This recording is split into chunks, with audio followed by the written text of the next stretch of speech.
미국 경기의 체온을 정확하게 보여주는 지표죠. 바로 이 비농업 부문 고용이 발표가 됐는데요. 비농업 취업자 수와 또 실업률이 동시에 발표가 됐습니다. 이 발표에서 어떤 부분을 좀 포인트를 줘야 될까요?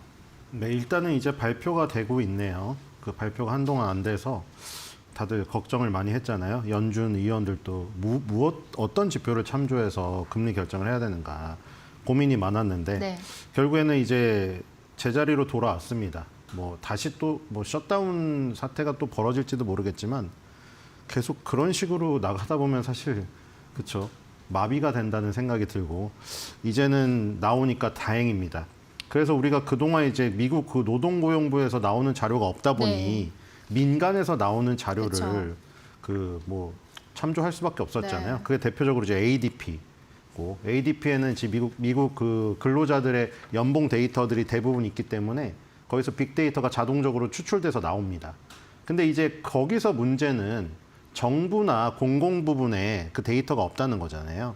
그래서 보통 ADP가 이제 목요일 날 나오고 금요일 날 이제 미국 고용노동부에서 나오잖아요.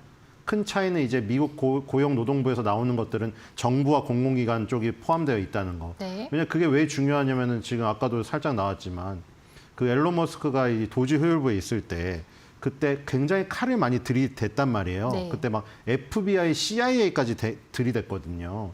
근데 이제 그런 부분들이 이제 바로 잘린다고 해서 네. 해고된다고 해서 딱 그 연봉이 끊기는 게 아니라 계속 받는 방법들이 많이 있습니다. 네. 유급휴직이라든가 이런 것들이.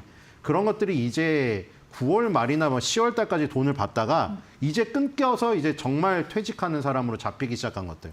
그래서 이 10월 달 지표가 이제 마이너스 10만 5천 명이 팍 나온 것이고 그거는 이제 일시적입니다. 뭐 그건 일시적인 것이기 때문에 사실은 추이가 더 중요하겠죠. 네. 시계열이. 추이를 그래서 한번 볼까요? 일단은 그 헤드라인으로 여러분들이 보시는 것들은 ADP 같은 민간이든 고용노동부에서 나오는 것이든 네. 두 가지가 보통 나오잖아요. 네. 비농업, 그러니까 농업은 사실 그 개인 자영업자가 많고 변동성이 계절적으로 크기 그쵸. 때문에 뺍니다. 네. 그래서 비농업만 하는 거예요. 그래서 비농업 취업자 수와 실업률 이 두 개가 헤드라인으로 그러니까 뉴스의 타이틀로 나갑니다. 근데 우리가 뭐 미술 시간에도 한번 그려보잖아요. 네. 아그리빠나 비너스를 그릴 때 학생이 이쪽에서 본 애랑 네. 정면에서 본 애랑 다 데생 그림이 그쵸, 틀리잖아요. 다르죠. 네. 그렇기 때문에 이 노동시장도 그래요. 사실 이 비농업 취업자 수랑 요 실업률 두 개 가지고만으로는 설명이 안 될 만큼 굉장히 다채롭습니다. 근데 어쨌든 일단 그 대표적으로 뭐 기사에 자세히 타이틀에 모든 걸 압축시켜서 15글자로 정리할 수는 없기 때문에 네. 두 가지가 나가는 거예요. 그래서 일단은 보면은 아까 뭐 자세히 뭐 다 설명은 브리핑을 해주셨습니다만 일단은 10월 달 거는 지금 그 10만 5천 명 마이너스로 나왔고 네. 11월 달은 플러스 6만 4천 명으로 나왔어요. 네. 근데 아까 말씀드렸다시피 10월 달 나온 것은 그 9월 달까지 돈 받다가 이제 10월 달부터 이제 실업자로 잡혀가지고 여기서 들어가게 된 거고 네. 그리고 이제 12월 달은 6만 4천 명 늘어서 이제 늘었다는 것만 보니까 긍정적으로 보이잖아요. 네. 그리고 이게 이 어닝 서프라이즈가 어닝 서프라이즈가 아니라 예상치 상회죠. 네. 시장의 예상치를 상회했습니다. 그러니까 좋게 나왔잖아요. 근데 이제 이것만으로는 좋게 볼 수가 없는 것들이 이제 시계열을 조금 넓혀서 봐야 된다는 거죠.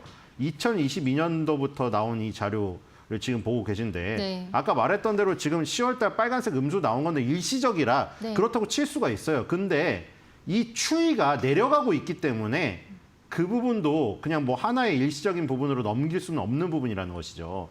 지금 2022년도부터 증가 폭을 보면은 그 당시에는 막 저 건수 자체가 이 단위가 다릅니다. 지금 막 6만 4천 명, 10만 명 아래로 나오고 있잖아요. 예전의 수치들을 보세요. 20만 명, 30만 명, 40만 명 이렇게 증가했었습니다. 네. 한 달에. 네. 근데 지금 아예 10만 명 이하에서 나오고 있잖아요. 네. 그러니까 굉장히 많이 위축이 되었다는 거죠. 물론 시장의 예상치는 뛰어넘었지만. 네. 그다음에 이제 나오는 것들이 실업률이죠. 네. 실업률이 나오는데 지금 4.6%가 지금 나왔네요.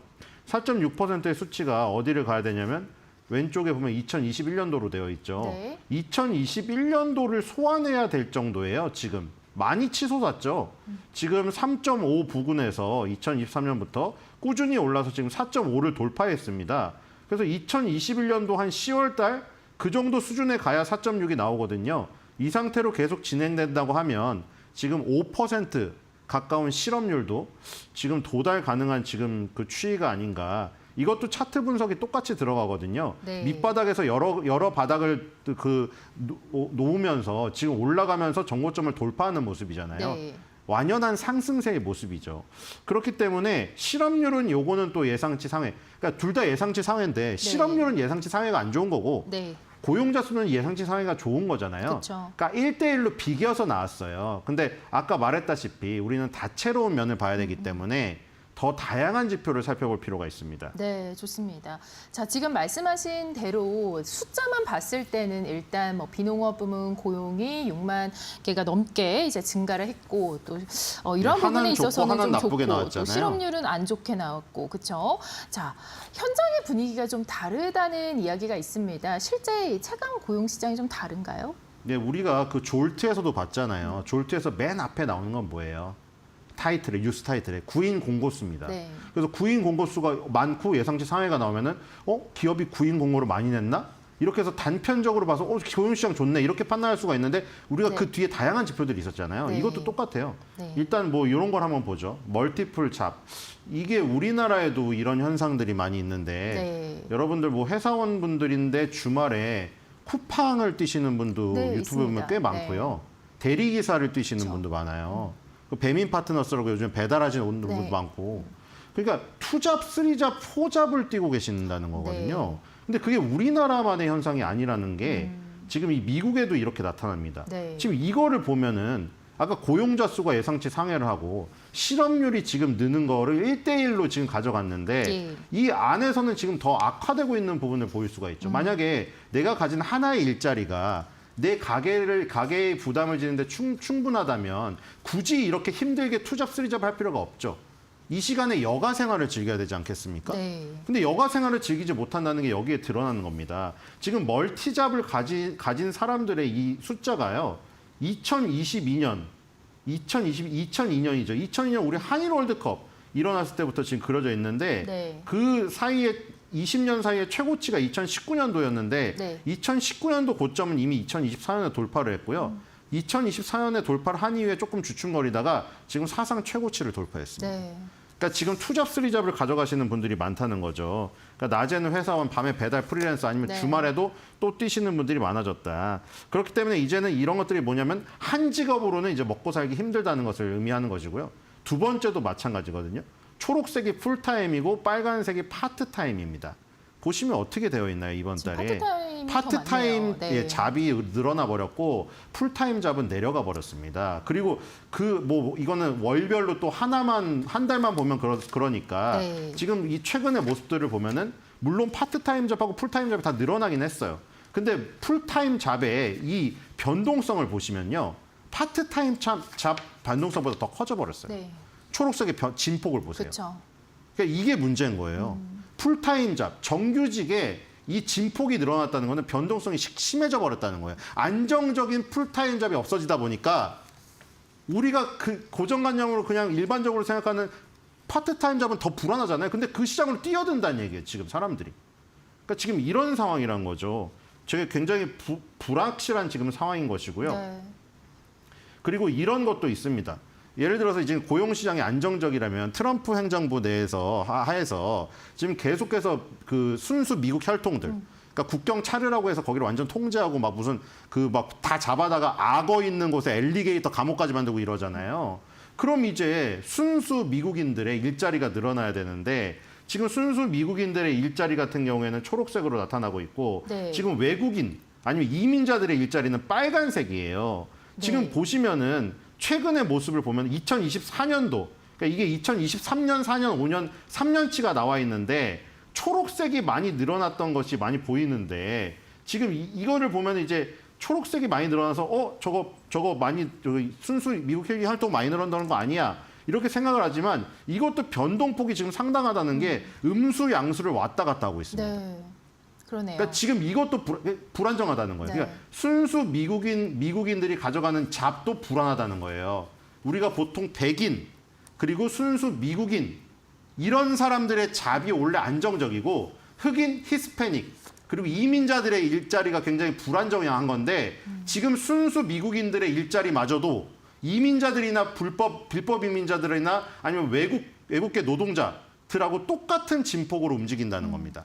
그러니까 지금 점점 일자리의 안정성이 떨어지고 있다는 것을 여러 지표에서 지금 확인할 수가 있다. 이렇게 볼 수가 있겠습니다. 네, 고용의 질이 상당히 안 좋아졌다 이렇게 보여집니다. 지금 전반적으로 봤을 때 이제 표에서 보여지는 기간이 2024년과 2025년이거든요. 최근에 2년간의 흐름이 지금 이렇게까지 변동성이 큽니다. 자, 이제 자연스럽게 시선이 연준으로 갈 수밖에 없는데요. 이 연준의 금리 정책 결정 정말 많은 고민이 될 것 같습니다. 연준이 가장 고민을 하게 되는 지표는 어떤 걸까요? 근데 뭐 이걸로 좋게 보시는 분은 배드 뉴스 이즈 굿 뉴스라고 지금 고용 지표가 나쁘게 나와야 금리 인하를 할 거니까 좋은 거 아니냐 하지만 그 지금 고용 지표가 만약에 계속해서 악화돼서 미국 경기가 꺾인다. 제가 그때 며칠 전에 그 표도 보여드리지 않았습니까? 금 가격이 네. 주식 가격하고 같이 오르는 같이 것까지는 갔었죠. 좋은데 예. 그 폭이 좁아지고 있잖아요. 그리고 어제는 또 유가가 지금 뭐 사상 최저치를 또 몇 개월 만에 몇 년치 만에 네. 기록했잖아요. 경기가 워낙에 안 좋으니까 유가는 하락을 하는 것이고 금은 보험으로 가져가는 거예요. 그러니까 주식 시장의 상승이 불안하다는 걸 나타내고 있는 거예요. 실물 경기가 안 좋다는 건 유가 하락으로 나타나는데 금하고 주식하고 같이 상승하니까 매그니피센트 세븐이 세고 주식 가격이 오르는 건 좋겠는데 사람들이 불안한 거예요. 이거 왜 금 가격도 이렇게 사상 최고치로 치솟지?